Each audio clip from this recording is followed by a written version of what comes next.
Magandang araw sa inyong lahat mga kamatsas. Ngayon naman po ay ating i-analyze itong 3 games na lumagablab na laban sa katatapos lang na tiebreaker games ng round number 4 sa ongoing World Cup. Mga laban ng mga Russian Super Grandmasters. Unahin natin itong laban ni Esipenko kontra kay Keimer, ang lakas ng kalaban. Susunod naman natin ang kay Grebnev na tumalo sa ating kababayang GM Daniel Kison kontra naman kay MVL, yung sumusuki kay Wesley. Malakas. At sa pangatlo naman, laro ni Dubov versus Pragnananda. Wala kang itatapon sa lahat ng kanilang kalaban. Napakalalakas mga kamatsas, mamaw talaga. Yan po, 3 games ang ating i-analyze. At bago yan, sagutan muna natin ang puzzle na iniwan natin sa last upload. Hatid sa atin ng Internet Chess Club. Ito po yun mga kamatsas. Congratulations sa mga nakakita ng brilliant sacrifice. King talaga ang pangka-capture kasi po pagka queen ay kakainin lang ng buo ang bishop, maiiwanan ng depensa. Ngayon, kung king naman ang ipang-capture, mayroong queen c5 check. Hinarangan ng queen, kain lang sa bishop, bitin pa yung pawn sa c4. At ito po ay lamang na talaga sa black.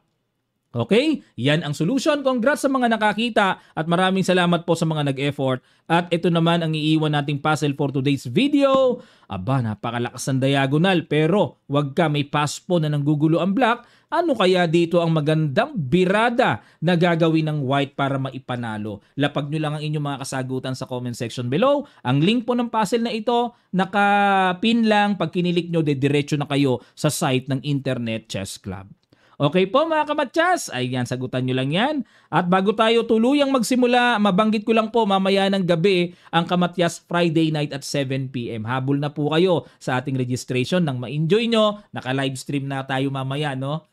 Nakaraan po kasi nag-ayos kami ng Kamatyas Tournament Friday, kaya hindi ako naka-live. This time, makaka-live tayo. Okay? Sali na po kayo. Ang link nasa comment section below lang. Ang ginawa ni Andrei Esipenko, nag-E4. E5 si Keimer, Knight F3, Knight C6, Bishop C4 at ito na naman po yung piano sa ating taingang palaging naririnig kumbaga sa musika, ang Gyoko piano. Ayan, no, palagi ano yan nakikita pero itong Bishop E3, yan ang unique. Medyo kakaibang line ito. Kasi usually nakikita natin dito lagi ang ginagawa castling lang, C3, pero itong Bishop E3, napakaagang paghahamon sa dark square bishop at inatrasan lang ni Keimer. Kasi po kung ang gagawin niya ay kakapturin niya lang ito, bagamat double pawn yan, pero nakakapag-provide ng control sa sentro at kapag nag-castling, mararamdaman pa ang power ng tore kasi kahit papaano nalihis na yung pangbara sa F-file. May power ang tore dyan pag nag-castling yan. Kaya, dito ay inatrasan lang ni Keimer, Queen E2, ayan. Pagka ganyang umaangat mga kamatsas at hindi pa nagka-castling, medyo dito may discarding, pwedeng mag-castling queenside option ang puti. Pagka ganyan. Castling, Knight BD2, ayun, yung castling po ang maagang, hindi pa pala novelty. Kala ko novelty na. Knight BD2, D5 ay yung binirak agad sa sentro para makaluwag-luwag ang black. Kinapturan lang. Ayun, so ito yung novelty, wala na sa libro. Ang old line ay Bishop B3 lang mga kamatsas. Inatrasan lang. Pero itong capture, ang bagong luto dito ni Esipenko. Castling, Bishop takes, kinain lang, and the Knight B6, tineret ang Bishop. Nililigtas talaga yan. Hindi basta-basta pinagpapalit yan. In A5 para habulin. A3 para may aatrasan. Nag-Queen E7 lang. Ayan, para okay, magbi-Bishop E6. King B1, prophylactic lang para ma-safe lang, magandang pwesto ng king. At nag-A4, Bishop A2, and nag-Bishop E6. Hinamon na tinanggap naman ni Esipenko ang hamon. Nag-Knight G5, inatake ang queen. At inilipat yung knight sa E4. Very tempting na talagang, ang sarap talagang itira ng F5. Kung ako po gusto ko, i-F5 ko kagad yan. Pag-aatakihin ko kagad yan. Pero dito nag-rock D8 si Keimer at nabad mo ba ng computer? Hindi na unawaan ng computer ano ang plano ng tore na yan. Kaya nilagyan ng question mark eh. Ang gusto po ng computer ay Knight D7. Mamaya makikita nyo po ano ang plano ng Knight D7. Bakit gustong gawin ng computer yan. Okay, Rook AD8, Gn4. Dahil hindi nga po pinaalis ng pawn, nilagyan na ng bantay. So yung F5 ay hindi na po appropriate pagka ganyan. Pangit na yan. Mabubutas na, no? Bubukas pa yung G file. Pagka pinilit na mag F5. At nag-knight D7. Bukod sa paiikutin, tingnan nyo G5, ayan, ang plano dito, pawn storming, pagagapangin yan, pasabog sa G6. Ayun, ang purpose ng knight D7 na gusto kong sabihin sa inyo. B5 para mabigyan ng way ang pawn na maipangbasag. Kasi race ng atakihan ito Usually mga kamatsas, ang principle of attack, laging king side versus queen side. Medyo bihira lang po yung sentro sa sentro. Laging magkabila ang wing yan. Ganyan lagi Kapag ang white sa queen side, mapapansin nyo ang gapang ng atake ng kabila ay king side. Yun po yun. Laging kabilaan. So, gusto makipagkarerahan dito ni Kmer ng atake. Gusto niya rin bombahin kasi nagbabadya rin ng pambobomba yung white sa king side Nag C3 lang. Para hindi muna maka B4 at agad na nag-knight A5. Bukod po sa ina-align lang, minamarkahan lang ang talagang mahinang square dito ng white, ito pa ang paparating C5 and then B4 para mapuwersang makabomba. Rook G1, ayan, nagbabadya na tipong parang may sacrifice dyan later on. Ayan, nag C5 na, mag B4 na, babasag na. Nag Rook G4 para paghahanda lang na kapag pinilit ang B4, alanganin mga kamatsas, alanganin. Kaya nag-knight B3 muna. Bakit alanganin? Paliwanag ko sa inyo. Halimbawa, ipilit ang basag. Talagang masarap tignan O kainin lang, kain, pagkakainin lang po yan At kapag talagang pinuwersa na nasarapan ng pambobomba, may knight F6 check, ayun, lipad ang reyna. Naka-check pa yung knight Ayan. So kailangan mag-ingat tayo sa mga baka mamaya pinipilit natin hindi po pwede. Hilaw pa kumbaga. So nag-knight B3 si Kmer, nag-rook G1 lang. Pinalakas lang ni Esipenko ang kanyang tore. Talaga nagbabadjaya ng something talaga na malakas na atake. Nag-queen E6. Ano ang threat? Anong plano? Dinipensahan lang? Rook H4. Ayan na. Ito pong Rook H4. Ayun. Nakikita nyo yun mga kamatsas. Ang lakas ng paparating. Kinain na yung knight. Ayun. Nabad mo ba ng computer? Dapat daw ang tira ay F5. Ayun, F5 na pala. Pag ininpasan, knight takes. Yun nga lang, masagwa sa mata. Kasi tipong napaka-aktibo ng tore, binuksan pa. Pero yan ang gusto ng computer. Timplado sa computer yan. Ibig sabihin.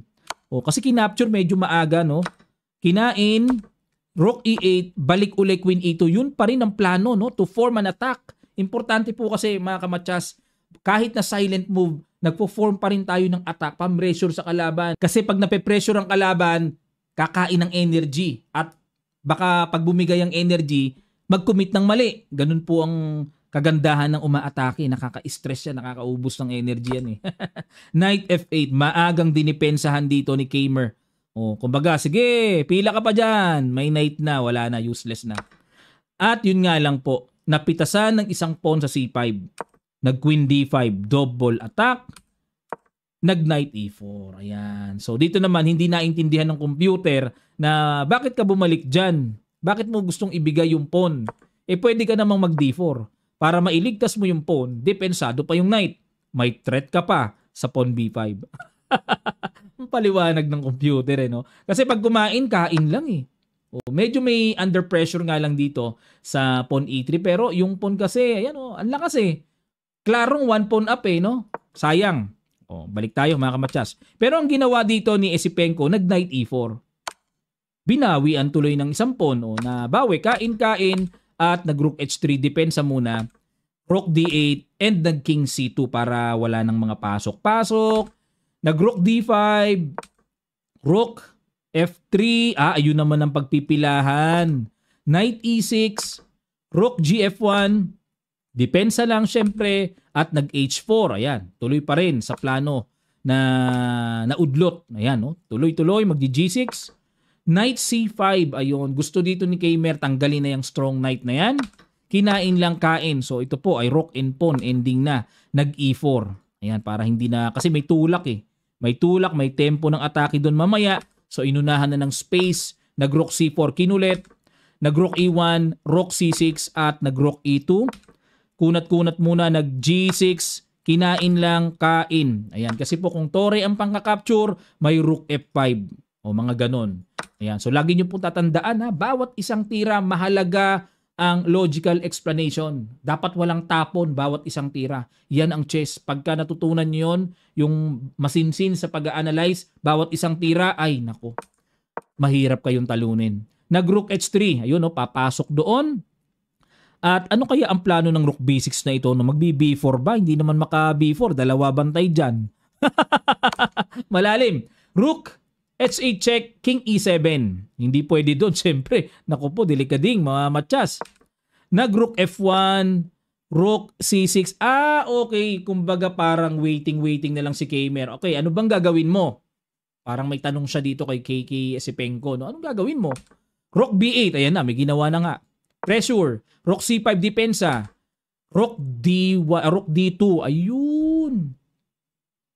Bakit? Panalo ba sa endgame pag gaganyan? Grabe, malalim ang mga Russian sa endgame.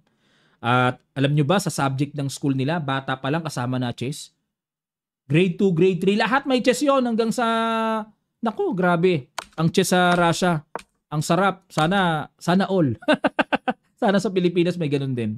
Rook b7 check, umangat lang para depensahan and nag-king e3. Ito yung discarding endgame na... Paano ipapanalo to? Mahirap pa rin to eh. F5. Chinek.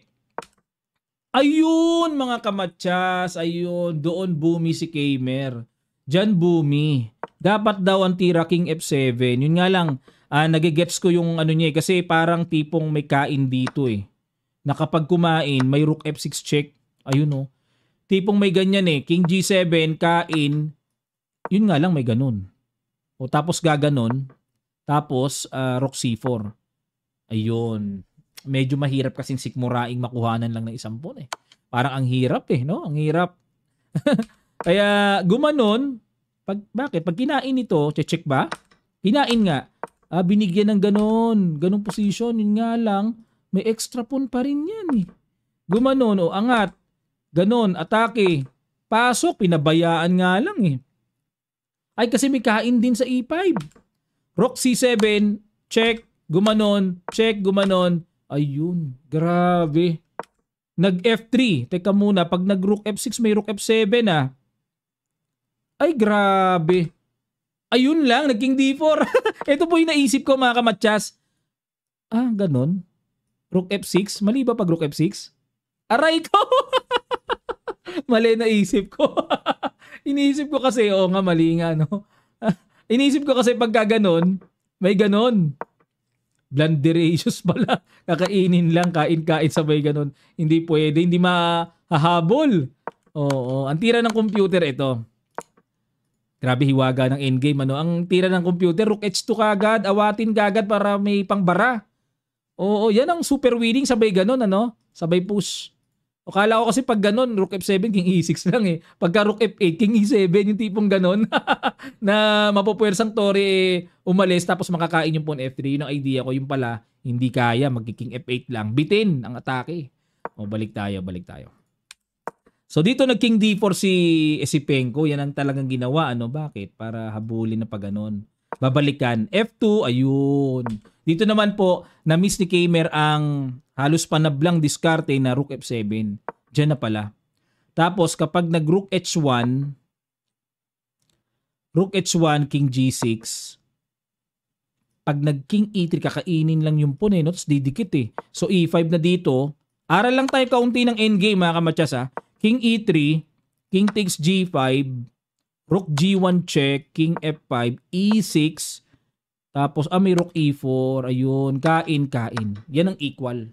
Tabla yan. 3 versus 2, tabla yan, yung endgame na yan.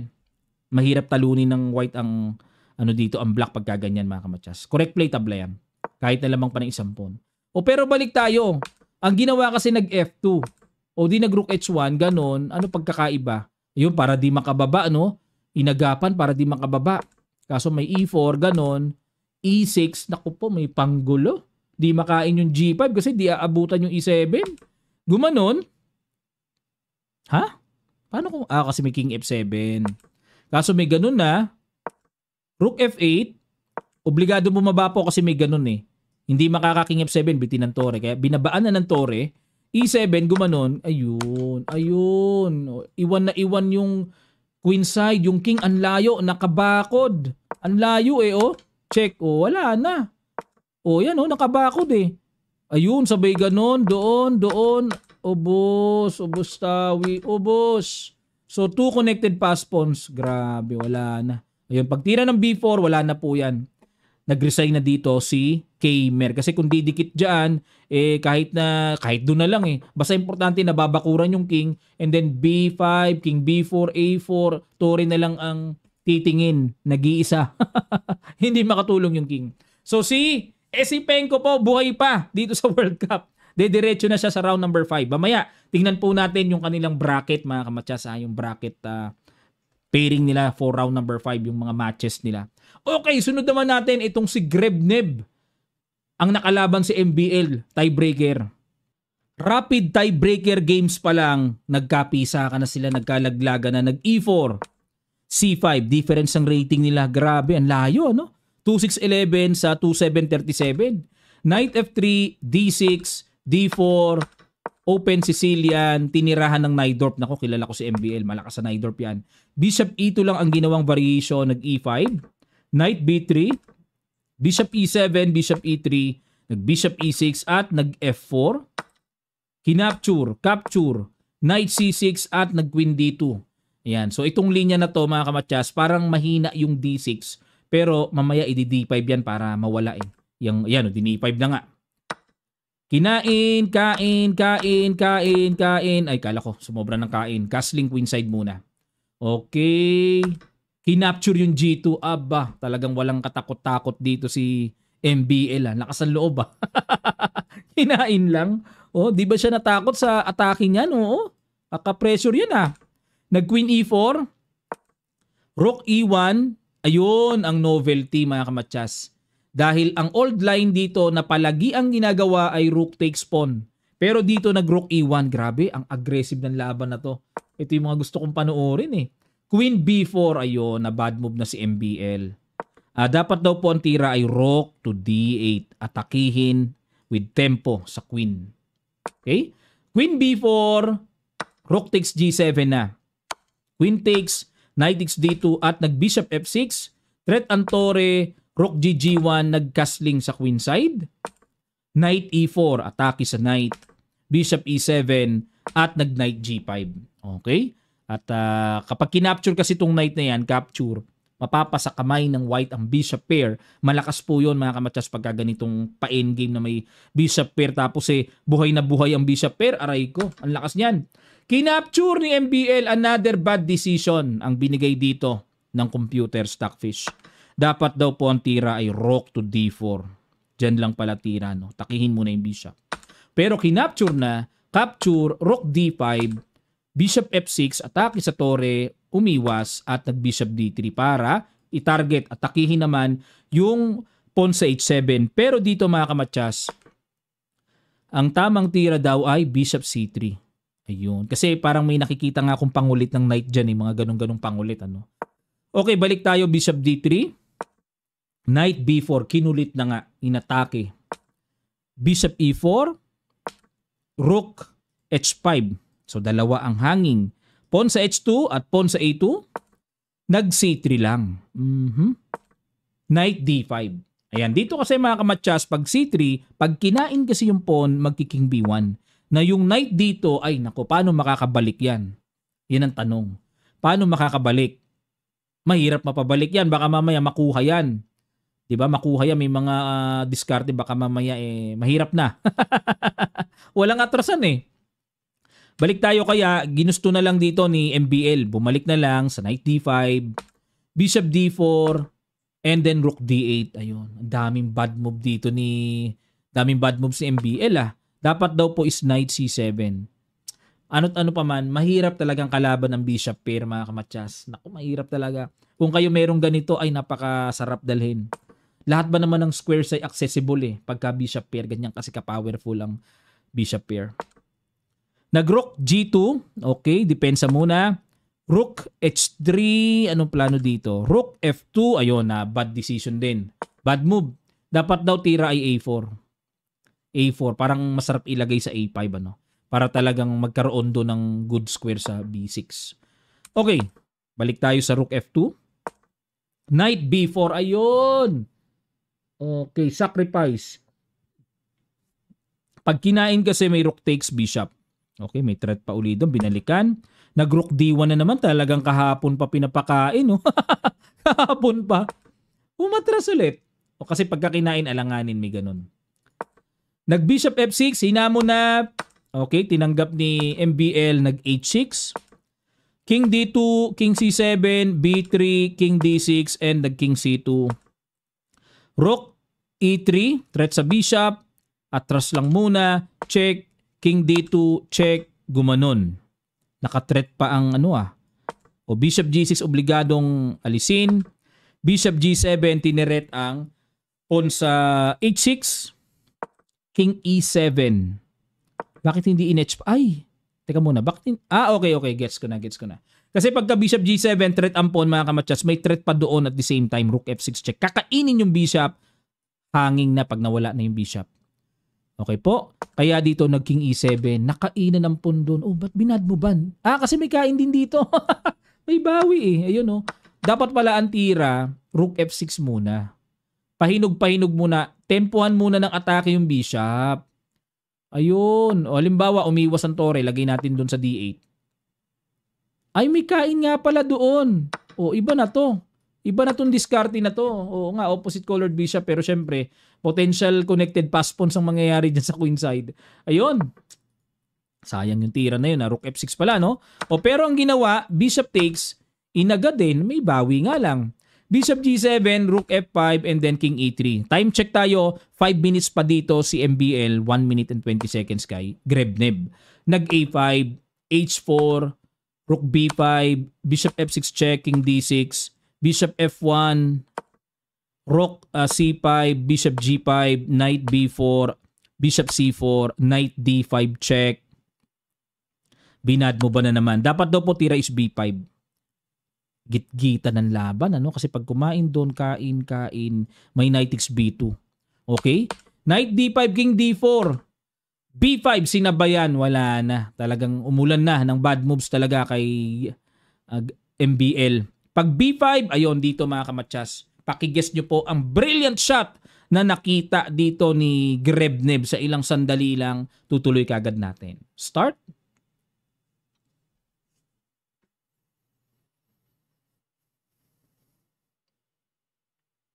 Maraming salamat po. Ito nagpanalo. Ito binibiling tira. Bishop H6, threatening Bishop F8. Grabe. Tagos ang atake sa tore. Di naman basta-basta makaalis ang tore. Bitin ang bishop sa ang knight sa D5. Kinapture lang. Nakipagsabayan na lang. Bumigay. C3 para pag-asang makagulo-gulo yung paspo na yan. Yun nga lang pag Bishop A3. Wala na talagang pag-asa yan. Bantay sarado. Nag-F6. Bishop C1. King D6. Nag-A3. Ayan, para paganahin naman yung queenside pass pawn. Rook G2, threat sa bishop. Gumanon, dinipensahan lang. Rook para magpupush na. Knight F5 check, King C3. Knight G3 para walang push. O, teka muna, may check dito may ganon. Rook G2, check. Kain lang, yun lang mga kamatsas. Bumagsak yung pawn C2. Wala kasing sapat na alisan ang knight para may magandang atake. Nakahang pa yung bishop. Bishop F7, ayun, luminis. Luminis Luminis na mga kamatsas. Kumbaga pag-asa na lang dito ng black. Time, saka makagulo-gulo, pero sa level ng mga ganito, wala na, di mo na madadaan sa time tong mga to. Bihira na. B5, magbi-B6, at dito po ay matagumpay na naitawid ni Grebnev na naman. So, waiting po siya for round number 5 na. Grabe. Mula kay Denden. Round 2, round 3, round 4, grabe, dire-diretso. Malakas kondisyon tong Grebnev na to. Ang alam ko po dito, 20 years old and below pa tong si Grebnev kasi naglaro ito nung nakaraan sa World Juniors. Nakalaro pa nga ni Denden to kung inyo pong naaalala napanood na tinirahan ng A4 si Denden. Blitz yun. Chinapsoy ni Denden to Yun nga lang po, nakabawi dito sa World Cup kasi yun nga lang long game na usapan. So iba po talaga pag long game, lalo na ang rating super GM na. Batak mabigat ang tira pagka ganyan sa long game Okay, ito pong huling i-analyze natin, laro naman ni Dubov. Ayan, Duboving kontra sa malakas na kalaban na si Pragnananda. White dito si Prague, tumira ng E4, E5 si Dubov, Knight F3, Knight C6. Akala ko Gyokopiano na naman kaya ako binilisan eh. Akala ko pag D3. Sasabihin ko sana pag Bishop C5, narito na naman. Hindi. D4 ni Prague. Aba, grabe. Italian game, 2 knights, open variation, D4. Walang Bishop C5 ngayon. Kung sa online, naka-pre-move ka, yari ka, kakainin ka talaga dyan. Kung online, no, naka-pre-move ng sa isip eh, Gyokopiano. Yung pala nag-D4, oh, aray, bitin ang Bishop. Nag-D6. Kakaiba tong depensa rin ni Dubo ba? Inatake, Knight B8, Knight C3, depensa sa E4. Ay, teka muna, ang agang novelty ng Knight C3, nawala ba?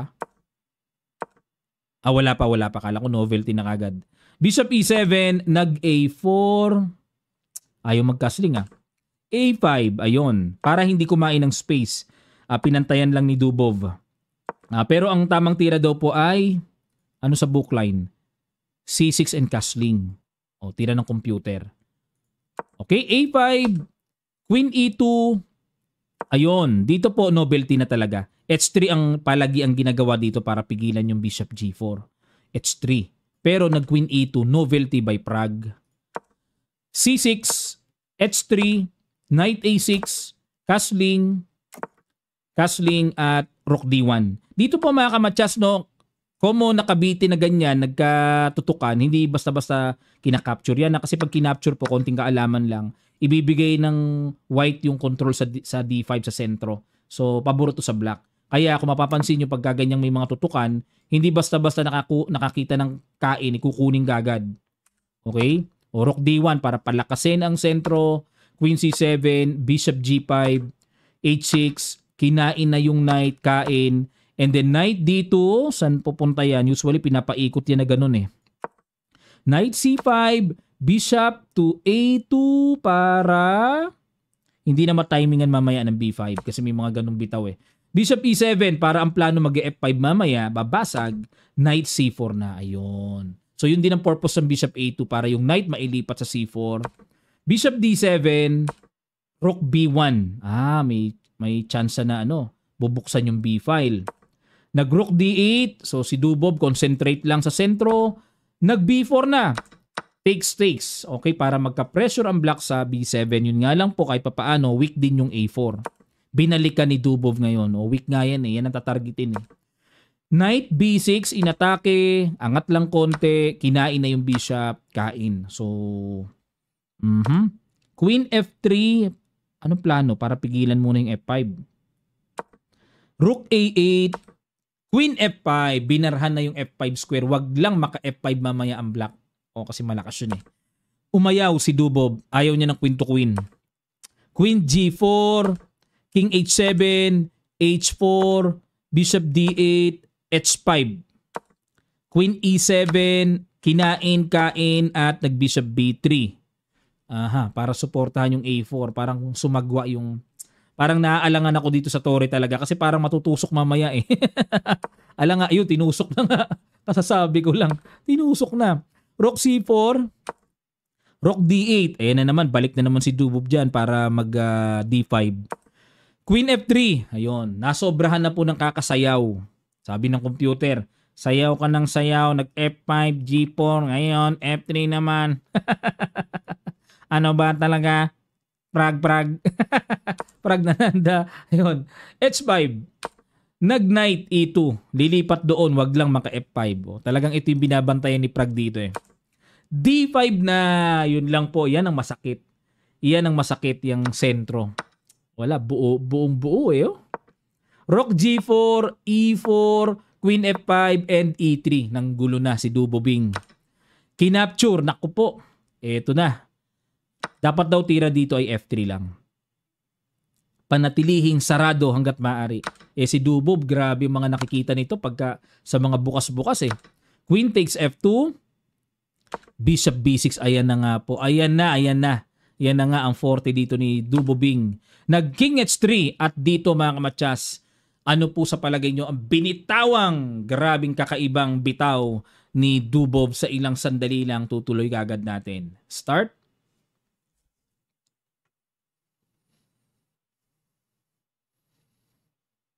Maraming salamat po mga kamatsas. Grabe, pagtira dito, aray ko, napakasakit ng tira na yan. Napakasakit, Kuya Eddie.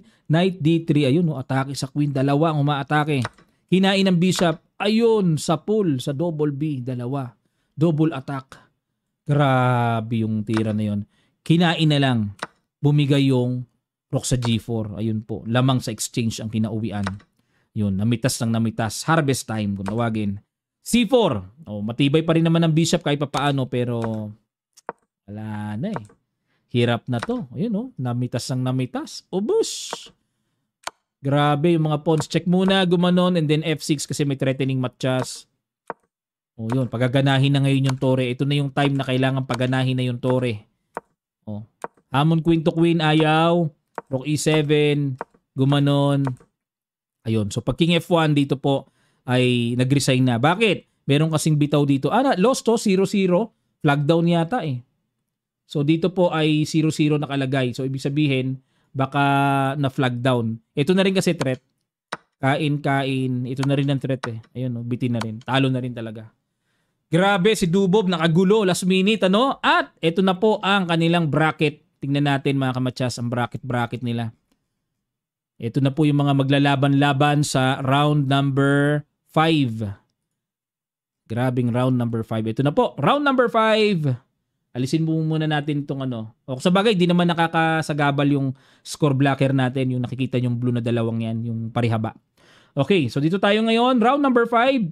S. Vane versus Sindarov. Hari Krishna versus Jose Martinez. Ito malupit si Jose Martinez. 2-0 ng 2-0 laban ito. Naniniro. Yakubwev Nodirbek versus Sargisyan. Lek Kwang Liem. Siya na lang yata yung nasa ASEAN na buhay pa, no? Ka-ASEAN natin yan eh. ASEAN Federation. Si Vietnam, no? Lek Kwang Liem. Kalaban si Donchenko.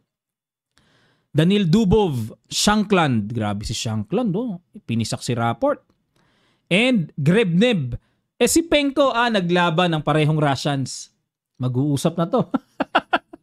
Ano, tol? Di ba? Ang laki ng premiuhan. Baka mag-usap na to. Ano man mangyari sa match natin, ito, patakan. Hindi, kumbaga sa laban, pero kumbaga sa may balatuhan. Ang laki na ng pera eh. Habang sumusulong, ang laki na ng pera niyan eh. Magkano na kaya kasi dito kahit matalo, malaki na ang makukuha eh. Lalo pag nanalo. Russians pareho naglaban, no? Magkatropa yan, nagkakaintindihan yan, parehong Russian yan eh. Wei, Sebian. Hindi pala ASEAN to. Asian nga pala. Ang China ay hindi sakop ng ASEAN. Ibang zonal yan eh.